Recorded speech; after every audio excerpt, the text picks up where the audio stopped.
إن الحمد لله نحمده ونستعينه ونستغفره ونؤمن به ونتوكل عليه ونعوذ بالله من شرور أنفسنا وسيئات أعمالنا من يهده الله فلا مضل له ومن يضلل فلا هادي له وأشهد أن لا إله إلا الله وحده لا شريك له وأشهد أن محمدا عبده ورسوله يا أيها الذين آمنوا اتقوا الله حق تقاته ولا تموتن إلا وأنتم مسلمون يا أيها الناس اتقوا ربكم الذي خلقكم من نفس واحدة وخلق منها زوجها وبث منهما رجالا كثيرا ونساء واتقوا الله الذي تساءلون به والأرحام إن الله كان عليكم رقيبا يا أيها الذين آمنوا اتقوا الله وقولوا قولا سديدا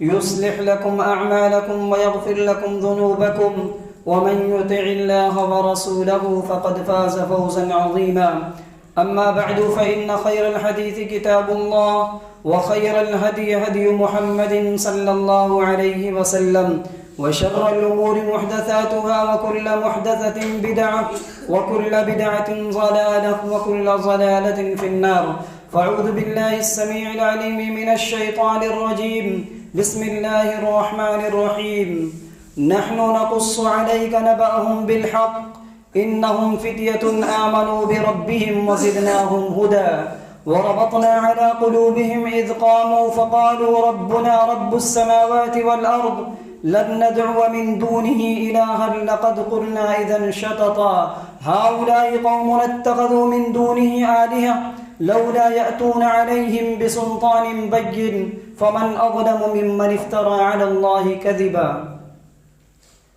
محترم حاضرین جمعہ، بزرگوں، نوجوان بھائیوں، قابل احترام اسلامی ماں اور بہنوں، عزیز بچوں، اس سے پہلے یہ بات ذکر کی جا چکی ہے کہ انسانی زندگی 3 ادوار سے گزرتی ہے. ایک دور بچپن کا ہے، دوسرا جوانی کا اور تیسرا بڑھاپے کا. ان 3 ادوار میں سب سے زیادہ اہمیت کا حامل دور جوانی کا دور ہے. یہی وجہ ہے کہ دنیا کے اندر جتنی بھی قومیں پائی جاتی ہیں، ہر قوم اپنے معاشرے کے لیے، اپنی سوسائٹی کے لیے، اپنے علاقے کے لیے نوجوانوں کی توجہ یا نوجوانوں کو اوپر بہت زیادہ نگرانی اور توجہ رکھتی ہے. جو قوم چاہتی ہے کہ میری قوم ترقی کر جائے، ہمارے معاشرے کے لوگ ترقی کی راہیں طے کرتے رہیں، وہ قوم ہمہ وقت اپنے نوجوانوں کے لیے فکر مند رہا کرتی ہے. اور جو قوم اپنے نوجوانوں کے سلسلے میں فکر مند رہتی ہے، دنیا جانتی ہے کہ وہ قوم ترقی کی راہ طے کرتی چلی جاتی ہے. وہیں پر ہماری اور آپ کی شریعت جو اسلام کی شکل میں ہے، اللہ تبارک و تعالیٰ کی نگاہ میں سب سے زیادہ پسندیدہ عبادت اگر کسی دور کی ہو سکتی ہے تو وہ جوانی کے دور کی عبادت اللہ کو بہت پسند ہے. یہاں تک کہ وہ بندہ، وہ نوجوان جس کے اندر برائی کا میلان نہیں، خواہشات کے اندر غلط افکار اور غلط سوچ نہیں، وہ نوجوان اللہ رب العالمین کی نگاہ میں بڑا ہی پسندیدہ ہے. اللہ رب العالمین اس نوجوان سے محبت کرتا ہے، پسند کرتا ہے. اور یہی وجہ ہے کہ ہمارے اور آپ کے نبی جناب محمد الرسول اللہ صلی اللہ علیہ وسلم نے اپنی پوری زندگی، جس وقت آپ صلی اللہ علیہ وسلم نے دعوت کے پیغام کو لے کر اٹھے تھے، آپ صلی اللہ علیہ وسلم کی توجہ کا مرکز اگر کوئی طبقہ تھا تو نوجوانوں کا طبقہ تھا. اور آپ صلی اللہ علیہ وسلم نے ہمہ وقت اپنی توجہ نوجوانوں کی طرف آپ صلی اللہ علیہ وسلم نے کی، جس کی بنیاد پر کم و بیش آپ صلی اللہ علیہ وسلم کی دعوت جو کامیابی کی راہ طے کی وہ نوجوانوں کی وجہ سے کی. آپ صلی اللہ علیہ وسلم کبھی نوجوانوں کی فضیلت بتلاتے، کبھی آپ صلی اللہ علیہ وسلم نوجوانوں سے ہنسی مذاق کیا کرتے تھے. ساری چیزیں قرآن و سنت میں موجود ہے. خطبہ مسنونہ کے بعد سورہ کہف کی چند آیتوں کی تلاوت کی گئی، آیت نمبر 13، 14، 15۔ آپ ان واقعات کو یا ان آیت کو آپ پڑھیے۔ ان آیات میں اللہ تبارک و تعالی نے چند نوجوانوں کا قصہ بیان کیا ہے۔ ایک زمانے کی بات ہے، اس زمانے کے لوگ بتوں کی عبادت کرتے تھے۔ اس زمانے کا بادشاہ دقیانوس تھا، کہتا تھا کہ لوگوں غیر اللہ کی عبادت کرو، اور غیر اللہ کی نام کی نظریں اور نظر و نیاز دلانے کی ترغیب دلاتا تھا، اور خود کہتا تھا کہ میرے سامنے جھکو، میری عبادت کرو، میری بات چاہے جائز ہو ناجائز ہو، تمام باتوں میں میری بات مانو۔ لیکن اسی قوم کے اندر اللہ تبارک و تعالی نے چند نوجوانوں کے دلوں میں یہ بات ڈال دی کہ اے نوجوان طبقہ سنو، یاد رکھو، اگر کوئی ذات عبادت کے لائق ہے، کسی کی عبادت کی جا سکتی ہے تو صرف اور صرف ایک اللہ کی عبادت کی جا سکتی ہے۔ ان نوجوانوں نے کیا کیا؟ اپنی جماعت سے کٹ کر، اپنے لوگوں سے الگ ہٹ کر ایک جگہ جا کر وہ اللہ کی عبادت کرنے لگے۔ اللہ تبارک و تعالیٰ کی توحید کا جو جذبہ تھا ان نوجوانوں کے دلوں میں جم گیا تھا، لیکن آہستہ آہستہ سماج اور معاشرے کے لوگوں تک یہ بات پہنچ گئی کہ ہمارے ہی خاندان میں، ہمارے ہی علاقے کے اندر کچھ نوجوان ایسے ہیں جو غیر اللہ کی عبادت چھوڑ چکے ہیں، ایک اللہ کی عبادت کر رہے ہیں اور اسی کی دعوت دینے کے لیے چلے ہوئے ہیں۔ نتیجہ یہ ہوا کہ بات آگے بڑھتی چلی گئی، آہستہ آہستہ بات بادشاہ وقت تک پہنچ گئی۔ بادشاہ نے ان نوجوانوں کو بلایا، اپنے دربار میں حاضر کیا۔ نوجوان بادشاہ کے دربار میں حاضر ہو گئی۔ بادشاہ نے پوچھا، سنا ہے کہ تم ایک اللہ کی عبادت کرتے ہو، غیروں کی عبادت کو تم لوگوں نے چھوڑ دیا؟ برملا ان نوجوانوں نے کہا کہ ہاں، ہم ایک اللہ کی عبادت کرنے کے لیے تیار ہو چکے ہیں اور ہم ایک اللہ پر ایمان لا چکے ہیں۔ نتیجہ یہ ہوا کہ اب ان کو ستانا ہے، ان کو تکلیف دینا ہے، آزمائش میں مبتلا کرنا ہے۔ نتیجہ کیا ہوا؟ ان نوجوانوں نے وہاں سے چھوڑ دیا، اس علاقے کو چھوڑ دیے اور چلتے چلتے ایک پہاڑ کے گوفے میں چلے گئے، ایک غار میں داخل ہو گئے۔ اسی کا واقعہ اللہ تبارک و تعالی نے سورۃ الکہف میں، اسی نام کی ایک سورت جس کو سورۃ الکہف کہا جاتا ہے۔ آج جمعہ کا دن ہے، ممکن ہے کہ ہم میں سے بہت سارے خوش نصیب ایسے بھی ہوں گے جو جمعہ کے دن سورۃ الکہف کی تلاوت کرتے ہوں گے۔ اللہ کے نبی صلی اللہ علیہ وسلم کی صحیح حدیث ہے، جو آدمی جمعہ کے دن سورۃ الکہف کی تلاوت کرتا ہے، اللہ تبارک و تعالی ایک ہفتے کے لیے، یعنی ایک ہفتے کا اگلے جمعہ تک اللہ تبارک و تعالی ایک طرح اس کے لیے روشنی دے دیتا ہے، مال میں، اولاد میں، زندگی میں اللہ تبارک و تعالی برکت دے دیتا ہے، ایک نور پھیل جاتی ہے اس انسان کی زندگی میں جو جمعہ کے دن سورۃ الکہف کی تلاوت کرتا ہے۔ اسی سورے میں ان نوجوانوں کا واقعہ ہے۔ کہا اللہ تبارک و تعالی نے، نحن نقص علیک نبأهم بالحق انہم فتیۃ آمنوا بربہم وزدناہم ہدی۔ اے ہمارے حبیب، آپ سنیے، ہم آپ کے سامنے ایک قصہ بیان کر رہے ہیں، اور قصہ بالکل سچ ہے، بالکل برحق ہے، وہی ہم آپ کو بیان کر رہے ہیں۔ اللہ نے نام نہیں لیا، یہ نوجوان تھے، کس علاقے کے تھے، کیا نام تھا، مطلق کہا انہم فتیہ آمنوا بربہم وزدناہم ہدی۔ بس یہ چند نوجوان تھے جنہوں نے اپنے رب پر ایمان لایا، ایمان لانے کے نتیجے میں وزدناہم ہدی، ہم نے ان کی ہدایت میں ترقی دے دی اور مزید ہدایت کے راستے وہ طے کرتے چلے گئے۔ پھر آگے اللہ تبارک و تعالی نے کہا، وَرَبَطْنَا عَلَىٰ قُلُوبِهِمْ إِذْ قَامُوا فَقَالُوا رَبُّنَا رَبُّ السَّمَاوَاتِ وَالْأَرْضِ۔ ہوا یہ کہ ان نوجوانوں نے کیا کہا؟ وَرَبَطْنَا عَلَىٰ قُلُوبِهِمْ، ایمان لانے کے نتیجے میں آزمائش آئے گی، پریشانیاں آئیں گی، لیکن ان نوجوانوں کے دلوں کو ہم نے مضبوط کر دیا، جما دیا۔ بادشاہ وقت کے دربار میں حاضر ہو رہے ہیں، بادشاہ پوچھتا ہے، تم اللہ کی عبادت کرتے ہو، غیروں کی عبادت چھوڑ چکے ہو؟ جانتے ہیں نوجوان تھے، جوش تھا، ولولہ تھا، بیک زبان کہا، قالوا ربنا رب السماوات والارض اذ قاموا۔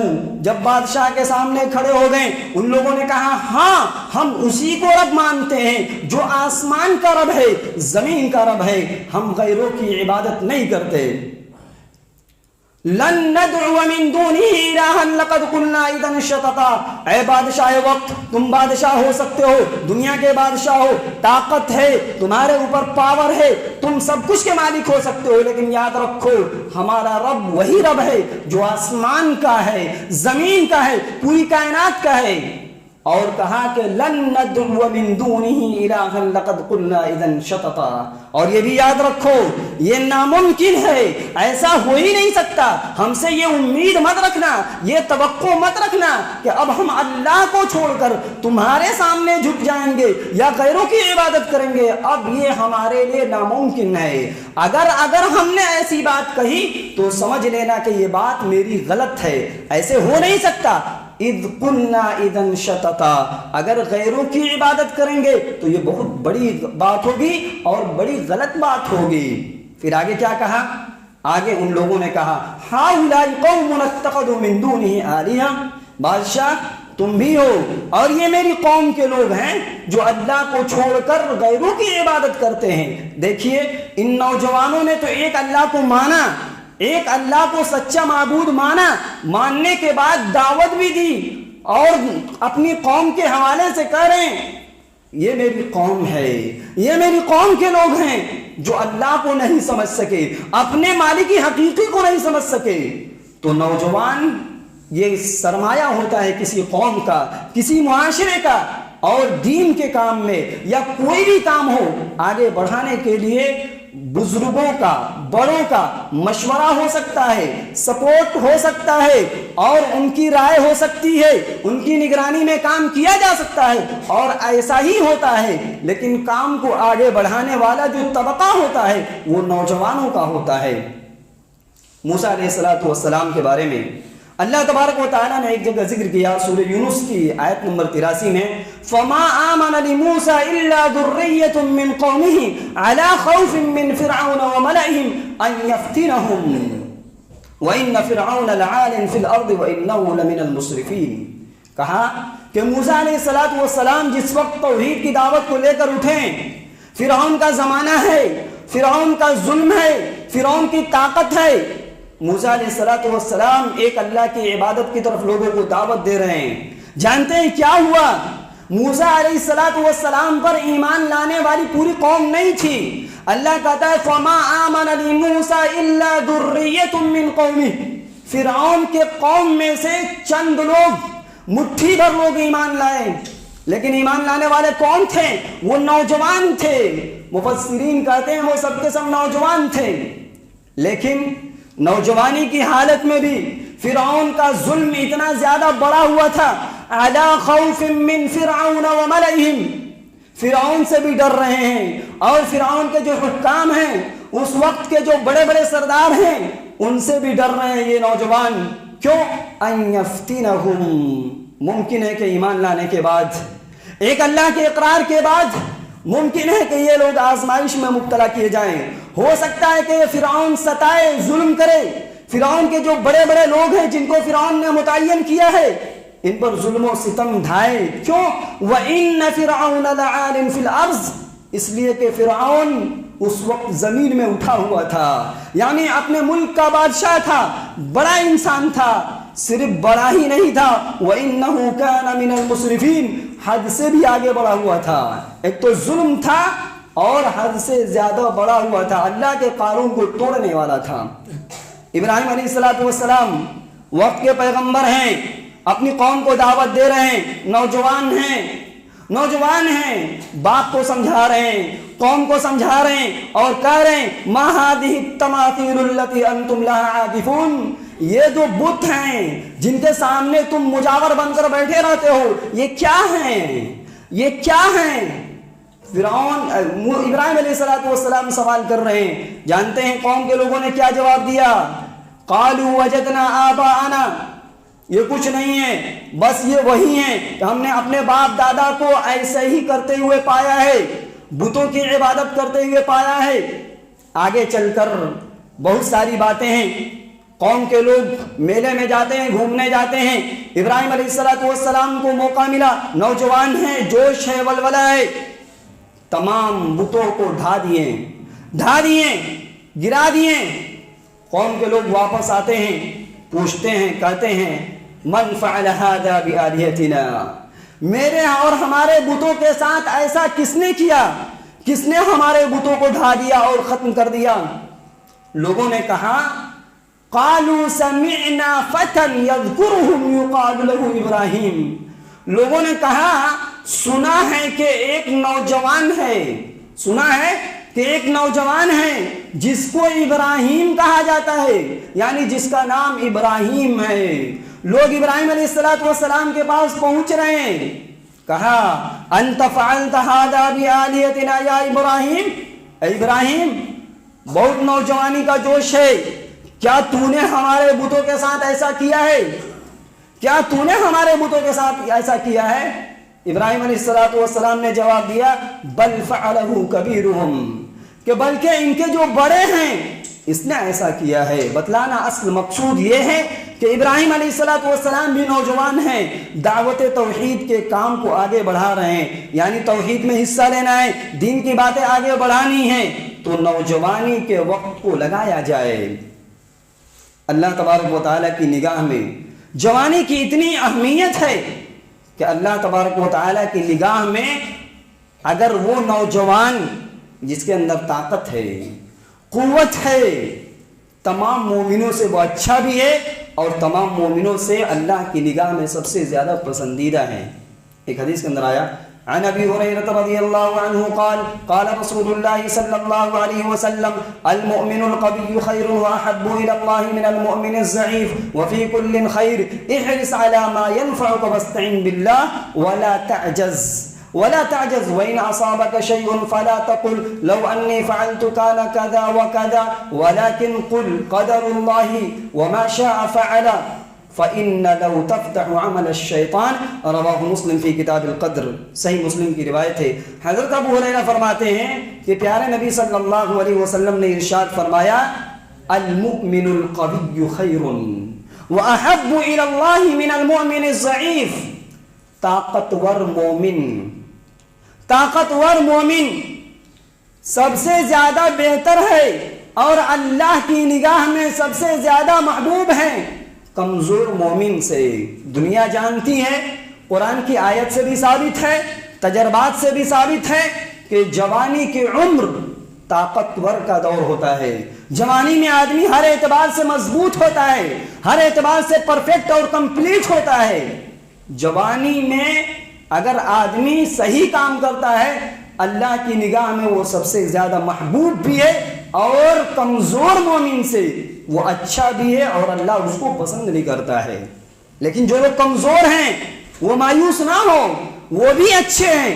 اللہ کا وفی کل خیر، ہر ایک کے اندر اچھائی ہے، ہر ایک کے اندر بھلائی ہے، لیکن اگر طاقت ہے، جوانی کی وقت ملی ہوئی ہے تو اچھے کام میں لگایا جائے۔ پھر کہا گیا احرص علی ما ينفعک، احرص علی ما ينفعک، اے نوجوان طبقہ جس چیز سے تمہیں فائدہ ملے اس میں حصہ لو، جس چیز سے نفع حاصل ہو اس میں لالچ کرو، اس میں حرص پیدا کرو، واستعن باللہ، اور اللہ سے مدد طلب کرو، ولا تعجز، ہاتھ بند کر کے مایوس ہو کر نہ بیٹھو، قدم کو آگے بڑھاؤ، اور ممکن ہے قدم آگے بڑھاؤ گے، حصہ لو گے۔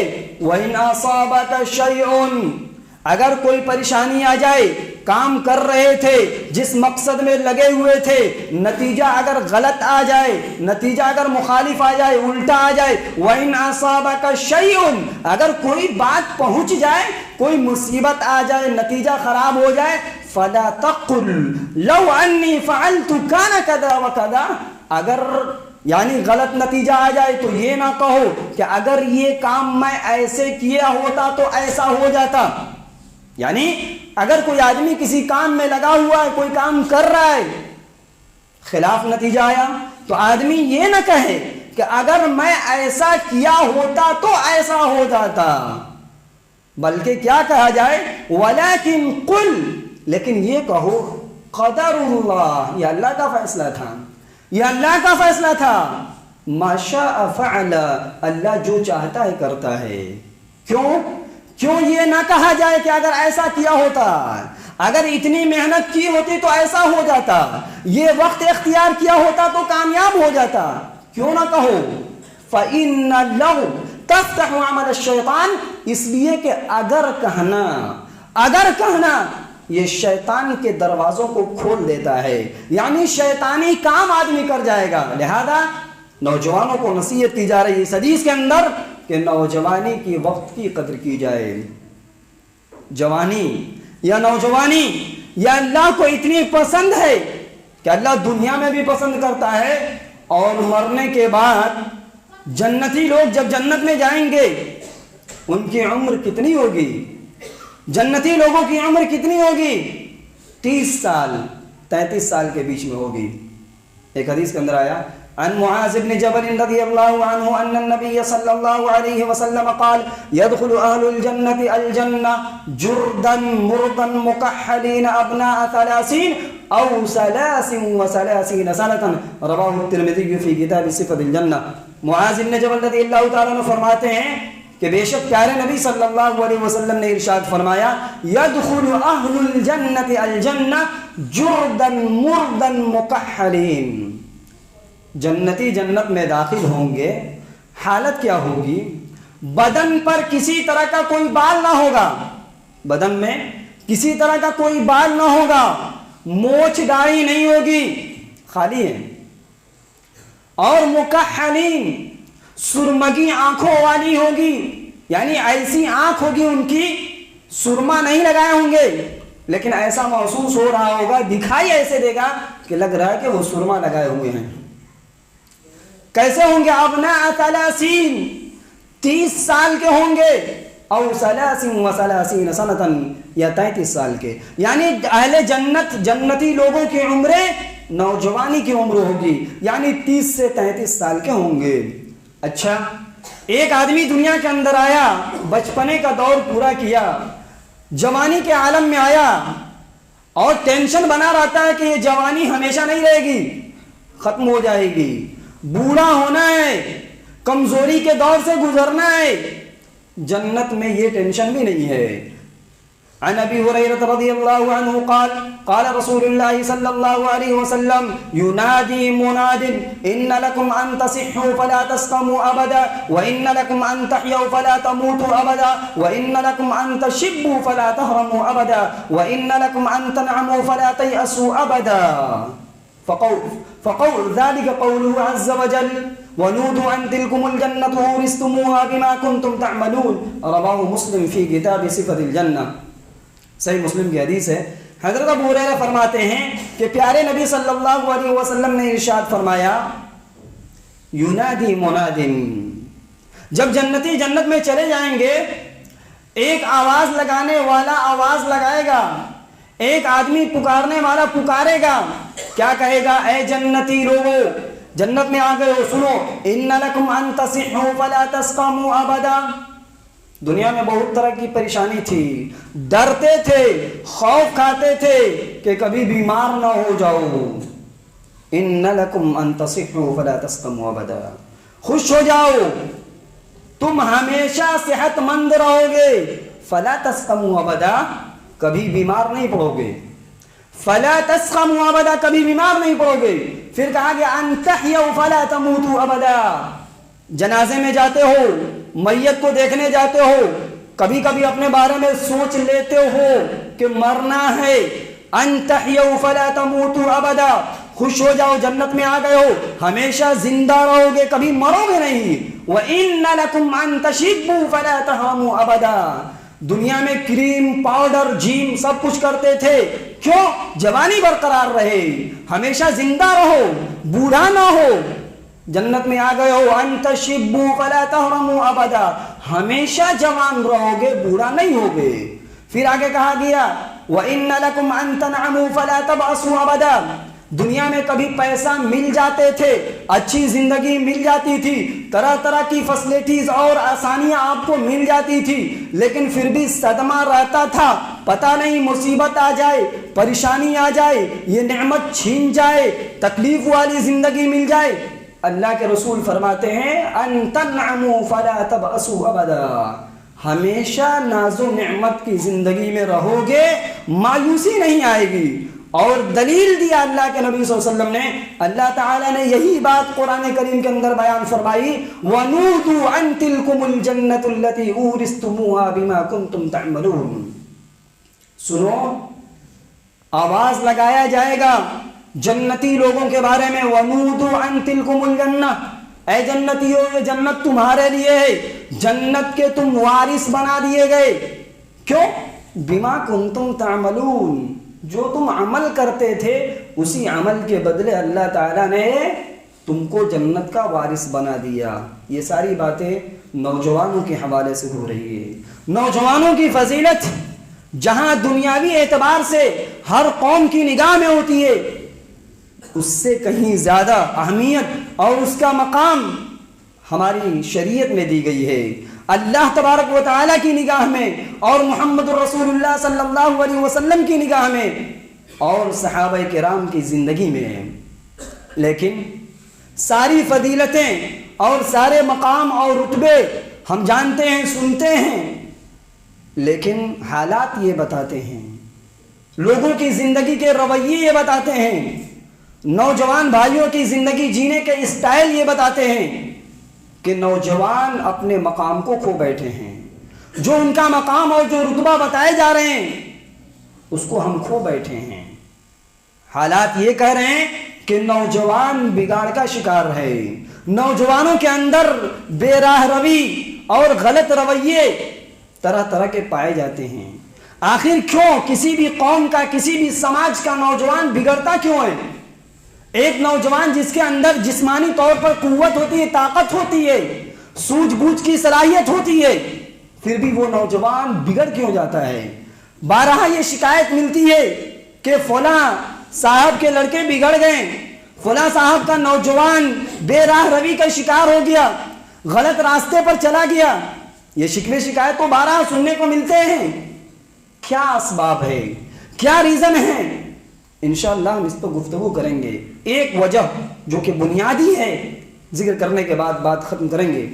آج نوجوان بگاڑ کا شکار ہے، کیوں؟ سب سے پہلی وجہ اور بنیادی وجہ، اور بگاڑ کی شروعات یہیں سے ہوتی ہے۔ ایک نوجوان جو باہر بگڑا ہوا دکھائی دیتا ہے، لوگ شکایت کرتے ہیں کہ یہ بگڑا ہوا ہے، یاد رکھیے وہ گھر سے بگڑا ہوتا ہے، گھر سے ہی تباہی شروع ہوتی ہے۔ ایک نوجوان اس لیے بگڑتا ہے کہ وہ نوجوان ماں باپ کا نافرمان ہوتا ہے۔ بغاوت شروعات یہیں سے ہوتی ہے، ماں باپ پریشان یہیں سے ہوتے ہیں، بعد میں دوسرے لوگ تباہ ہوتے ہیں اور پریشانی کے شکار ہوتے ہیں۔ آپ کو معلوم ہے صحیح بخاری اور صحیح مسلم میں ایک روایت ہے جو کہ مشہور ہے، اور نبی صلی اللہ علیہ وسلم نے قیامت کی نشانی ذکر کی کہ آنے والے دور میں لوگ ماں باپ کی نافرمانیاں کریں گے۔ حدیث جبریل کے نام سے مشہور ہے۔ عمر بن خطاب رضی اللہ تعالیٰ عنہ مجلس میں موجود ہیں، اللہ کے نبی موجود ہیں، جبریل علیہ السلام انسانی شکل میں آتے ہیں، بہت سارے سوالات کرتے ہیں محمد الرسول اللہ صلی اللہ علیہ وسلم سے، اسلام کیا ہے، ایمان کیا ہے، احسان کیا ہے۔ پھر اخیر میں پوچھتے ہیں اخبرنا عن الساعہ، اے اللہ کے رسول قیامت کے بارے میں مجھے بتائیے، قیامت کب آئے گی؟ پیارے نبی صلی اللہ علیہ وسلم نے جواب نہیں دیا، کہا کہ پوچھنے والے سے زیادہ جس سے پوچھا جا رہا ہے اس کو نہیں پتا ہے۔ جبریل نے کہا عن اماراتھا، چلیے قیامت کے بارے میں آپ نہیں بتائیں گے تو کم سے کم یہ تو بتا دیجئے کہ اس کی نشانیاں کیا ہیں، قیامت سے پہلے کیا کچھ ہونے والا ہے، آپ اس کے بارے میں بتا دیجئے۔ آپ نے کہا ان تلد الامۃ ربتہا، ان تلد الامۃ ربتہا، قیامت سے پہلے لونڈیاں اپنے آقا کو جنم دیں گی، قیامت سے پہلے لونڈیاں اپنے مالکن کو، اپنے آقا کو جنم دے گی۔ کیا مطلب؟ اس کے بہت سارے مطالب ذکر کیے گئے ہیں، بہت سارے مفہوم ذکر کیے گئے ہیں۔ ایک مفہوم جو کہ موضوع سے متعلق ہے وہ یہ کہ آنے والے زمانے میں، آنے والے دور میں حالات اتنے خراب ہو جائیں گے کہ اپنا نہیں ہوگا، ماں کے پیٹ سے نکلی ہوئی اولاد اپنی نہیں ہوگی، کہا کہ ماں باپ کی نافرمانیاں کی جائیں گی، اولاد باقی ہو جائے گی۔ کس طور پر؟ بیٹی بیٹی ہے لیکن ماں سے اس طریقے سے بات کرے گی، لگے گا کہ مالکن ہے، لگے گا کہ آقا ہے۔ بیٹا اپنے باپ سے اس طریقے سے بات کرے گا، لگے گا کہ باپ بیٹا ہے اور بیٹا باپ ہے۔ اور آج یہ سب کچھ ہو رہا ہے، ہم اور آپ جانتے ہیں۔ دیکھیے، دنیا میں سب سے بڑا پاپ، سب سے بڑا گناہ شرک ہے۔ ایک نمبر کا گناہ، جو سب سے بڑا گناہ ہے، وہ شرک ہے۔ لیکن اگر ماں باپ مشرک ہیں، ماں باپ دوسرے دھرم کو اپنائے ہوئے ہیں، تب بھی شریعت یہ کہتی ہے کہ اولاد کو یہ حق نہیں ہے کہ ماں باپ کو پریشان کرے۔ وَإِن جَاهَدَاكَ عَلَىٰ أَن تُشْرِكَ بِي مَا لَيْسَ لَكَ بِهِ عِلْمٌ فَلَا تُطِعْهُمَا وَصَاحِبْهُمَا فِي الدُّنْيَا مَعْرُوفًا۔ اے لڑکوں یا اے نوجوان نسل، اگر تمہارے ماں باپ تمہیں اس بات پر مجبور کر دیں، تمہیں ٹارچر کریں کہ میرے ساتھ تم شرک کرو، فَلَا تُطِعْهُمَا، تو ان کی بات نہ مانو، ان کی بات نہ مانو۔ تو کیا کرو؟ وَصَاحِبْهُمَا فِي الدُّنْيَا مَعْرُوفًا۔ ماں باپ تھوڑی دیر کے لیے غلط ہو سکتے ہیں، ان کی باتیں تمہارے لیے غلط ہو سکتی ہیں، لیکن اس کے باوجود وَصَاحِبْهُمَا فِي الدُّنْيَا مَعْرُوفًا، شریعت یہ کہتی ہے، اللہ یہ کہتا ہے کہ وَصَاحِبْهُمَا فِي الدُّنْيَا مَعْرُوفًا، دنیا میں ماں باپ کے ساتھ اچھائی سے پیش آؤ۔ ماں باپ کو شکایت ہے، ماں باپ کا کمپلین ہے کہ میری اولاد میری بات نہیں مان رہی ہے، چاہے معاملہ لڑکیوں کا ہو یا لڑکوں کا ہو۔ بہت پہلے تک یہ بات سننے میں آتی تھی کہ لڑکے میری بات نہیں مانتے ہیں، لڑکیاں الحمدللہ ٹھیک ہیں، لیکن حالات یہ بتا رہے ہیں، وہ گیا زمانہ، گیا وقت، حالات یہ کہہ رہے ہیں کہ لڑکیاں بھی، بچیاں بھی ماں باپ کے ساتھ بدتمیزی سے پیش آتی ہیں۔ اللہ کے نبی صلی اللہ علیہ وسلم کہتے ہیں کہ دو گناہ ایسے ہیں جن کی سزا دنیا میں مل جائے گی، آدمی مرے گا نہیں۔ اثنان یعجلہما، دو گناہ ایسے ہیں جن کی سزا دنیا میں مل جاتی ہے اور بہت جلد مل جاتی ہے۔ حقوق الوالدین والبغی، ایک ماں باپ کی نافرمانی، اور دوسرا گناہ ظلم اور زیادتی۔ اگر کوئی آدمی کسی پر ظلم کرتا ہے، زیادتی اور ظلم کی چاہے جو بھی شکل ہو، اور دوسرا ماں باپ کا نافرمان، تو آج کے نوجوان کی بگاڑ کی سب سے بڑی وجہ نوجوان گھر سے بگڑا ہوا ہے۔ ماں باپ کی کوئی قدر نہیں، ماں باپ کی بات اچھی نہیں لگ رہی ہے، حالانکہ ماں باپ کی بات بہت اچھی ہے، لیکن نوجوان سننا نہیں چاہ رہا ہے، چاہے وہ لڑکا ہو یا لڑکی۔ انشاءاللہ مزید اسباب ہم اور ذکر کریں گے۔ اللہ تعالیٰ سے ہم دعا کرتے ہیں کہ اللہ تبارک و تعالیٰ ہمارے نوجوان لڑکوں اور لڑکیوں کو اپنی نوجوانی کی اہمیت کو سمجھنے کی توفیق نصیب فرما۔ رب العالمین اپنی قدر کرنے کی توفیق نصیب فرما۔ رب العالمین ہمیں شریعت اسلامیہ کے مطابق اپنی زندگی گزارنے کی توفیق نصیب فرما۔ رب العالمین کچھ لوگوں نے دعا کی گزارش کی ہے، اللہ تعالیٰ سے دعا کریں کہ اللہ تعالیٰ انہیں شفاء کاملہ و عاجلہ عطا فرمائے۔ جو بھی مسلمان پریشان حال ہے، اللہ تعالیٰ اس کی پریشانیوں کو دور فرمائے۔ رب العالمین جو قرض تلے دبے ہوئے ہیں، اللہ تعالیٰ ان کے قرض کی ادائیگی کا راستہ آسان فرما۔ رب العالمین اتوار کے درس میں جو کہ مغرب بعد ہوتا ہے، تمام لوگوں کو شرکت کی توفیق نصیب فرما۔ آمین۔ اللہم ارنا الحق حقا وارزقنا اتباعه وارنا الباطل باطلا وارزقنا اجتنابه۔ ربنا آتنا في الدنيا حسنة وفي الآخرة حسنة وقنا عذاب النار، وآخر دعوانا أن الحمد لله رب العالمين۔